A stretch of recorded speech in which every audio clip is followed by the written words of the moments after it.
Hello everyone, Vampire218 here, bringing you the Pokemon Spotlight. In this series, I will be diving into Pokemon that are good in the Draft League format, how to use them, synergies, weaknesses, and just things about that Pokemon, when you want to draft it, everything about the Pokemon. So, to start off, these will be in no particular order, and the first Pokemon I have decided to cover is Gliscor. Now, Gliscor is a ground flying type. This is kind of unique because it removes its weakness to electric that flying has with that ground typing, and it removes the ground. It wouldn't be weak to ground, but it has an immunity to ground too. Having 3 resistances, very nice.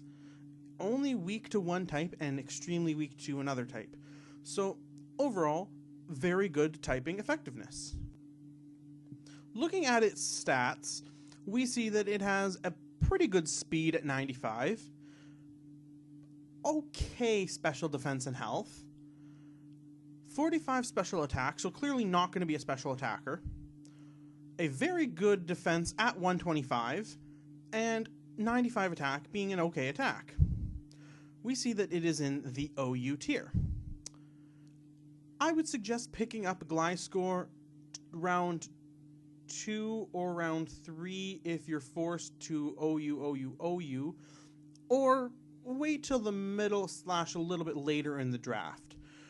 As Gliscor is quad weak to ice, he is very easy to prep for. Having a subpar special defense in comparison to its defense means that it's probably going to die to a single ice beam.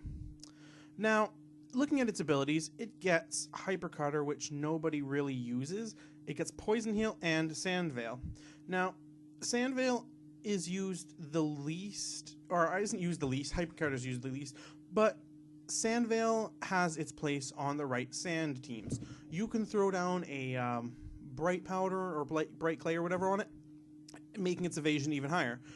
And some sand teams will run this. However, the strongest ability that I think this Pokemon has is the Poison Heal with that Toxic Orb. Because that means once you get this in and you get that safe Toxic on it, it's going to be healing each turn. And it will be immune to other statuses because you can't stack those statuses.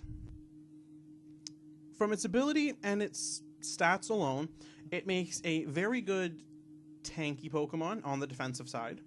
It makes a very good support Pokemon because it has that natural healing each turn. And it's relatively fast too, so it gets work done. Now, going all the way down here to its movesets, I will be covering some of the moves it is good with and some you probably don't want to. Now, it gets the Fangs, it gets Thunder Fang, it gets Fire Fang, and it gets Ice Fang. Now, these are good because these provide it a good physical coverage, and it allows it to cover its weaknesses. Thunder Fang covering the water weakness, Fire Fang covering the ice weakness, and Ice Fang just because it's good. It also gets good coverage moves in moves like Bug Bite, if you are worried about your opponent having a berry. It gets fighting moves like Brick Break if you're worried about going up against a bulky normal type or a steel type. It can use acrobatics if you're going to use a non-toxic orb set, or if you're going to, does it even get fling? It gets fling. So if you're going to maybe toxic yourself, throw your toxic orb, and then use acrobatics, it's a possibility. It gets agility for that speed boost. I wouldn't recommend using agility because it doesn't need it. It's not the best setup Pokemon. You don't want to be setting up speed things, because it is somewhat frail if in the counter league format because they can just prep ice for it. It gets Baton Pass, and again, if the Baton Pass clause isn't there, this is really good, but with it, you don't really want to be running Baton Pass. Cross Poison as a poison cover is really good. Defog, and it's important to note with Defog, you cannot have its hidden ability in Poison Heal, so you can't run Defog and Poison Heal, and that's something to mention. EQ for its ground move, which is really strong. It gets it gets Iron Tail, and it really isn't the best move in that slot because its accuracy is really bad. But it does do work if you really need that that steel type move. It gets knockoff, which is a phenomenal move in the dark typing. Having its power boosted if they have an item and removing that item, that's really strong. You get Poison Jab as a slightly more powerful poison type move to kill the fairies, to kill the grass types if you're not running HP or the Fire Fang. Gets rock moves in Rock Slide. It gets Roost, which is its reliable recovery, which is pretty good. It can set up Sand if you are wanting to do a Sandstorm team. Although there are better Sand setters, it is to mention that it does get Sandstorm. And if you're smart about it, you can get a Sandstorm out because you're pretty fast and whatnot. And if you're going with the evasion technique, this will, give you some evasion. It gets Sky Uppercut as another fighting move. It gets Stealth Rock, and this is really of importance because Stealth Rocks are probably the strongest hazard, in my opinion. They hit flying types super effective. They hit anything that rock would hit super effective. So if they're trying to bring in a Talonflame, a Charizard, that thing's taking about half its health, and that's really powerful. So to be able to set up those on such an interesting Pokemon is a very good bonus. It gets Stone Edge as another stone or rock move. It gets Steel Wing as a slightly less powerful but slightly more accurate steel type move. It gets Taunt, and Taunt is really good.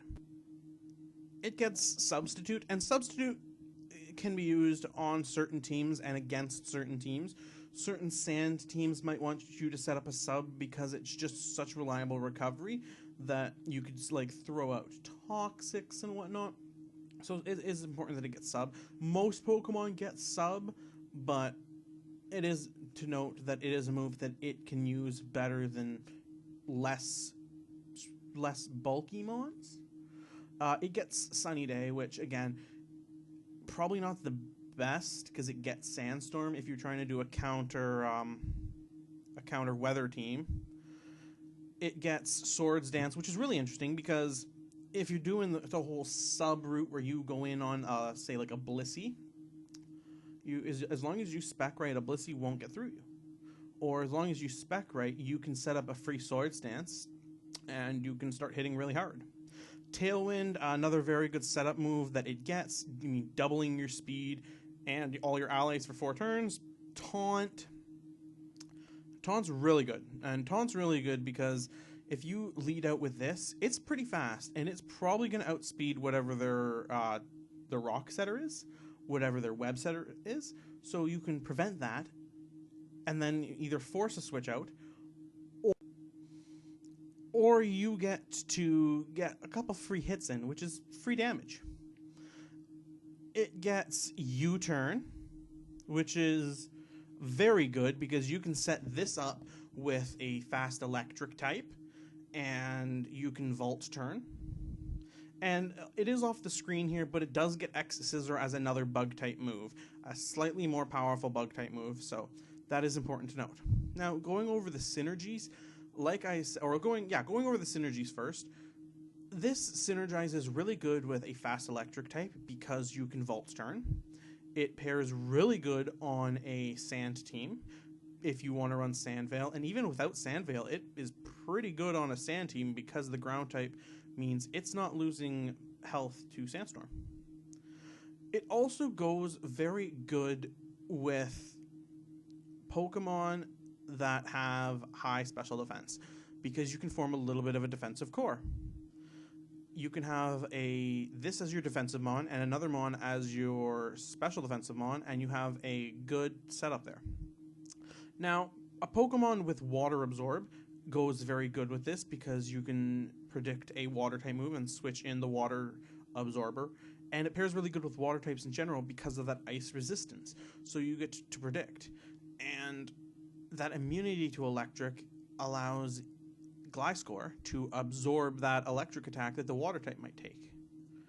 Now, going over the weaknesses that are said here, and there are more because this is just OU, but ice type moves, and again, Ice is Gliscor's biggest weakness.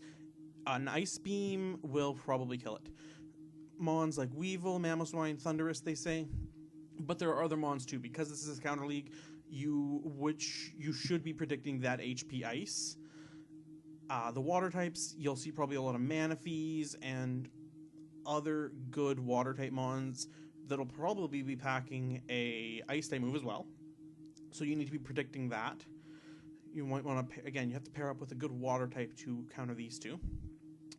Grass types, if you're not packing and like going back up here, because of its typings, it's not taking super effective against grass, but you do want to be wary because unless you're running that flying type move or a poison type move, or not even is it a poison type move? Probably. Unless you're like setting up with toxics, and even then they probably have a poison grass type.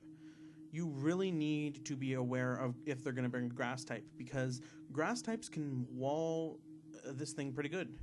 You know, Tangrowth can wall it pretty good and then throw an HP Ice, like it says right here. And then just strong attackers. You know, this thing doesn't have god tier defenses, so a very good wall breaker will break through it. So you need to be aware of that. You need to be aware of its limitations. Anyway, I have been Vampire218, bringing you my Pokemon Spotlight on the Pokemon Gliscor. If you liked the video, please leave a like, comment, share, and subscribe for more Pokemon Draft League content. Bye!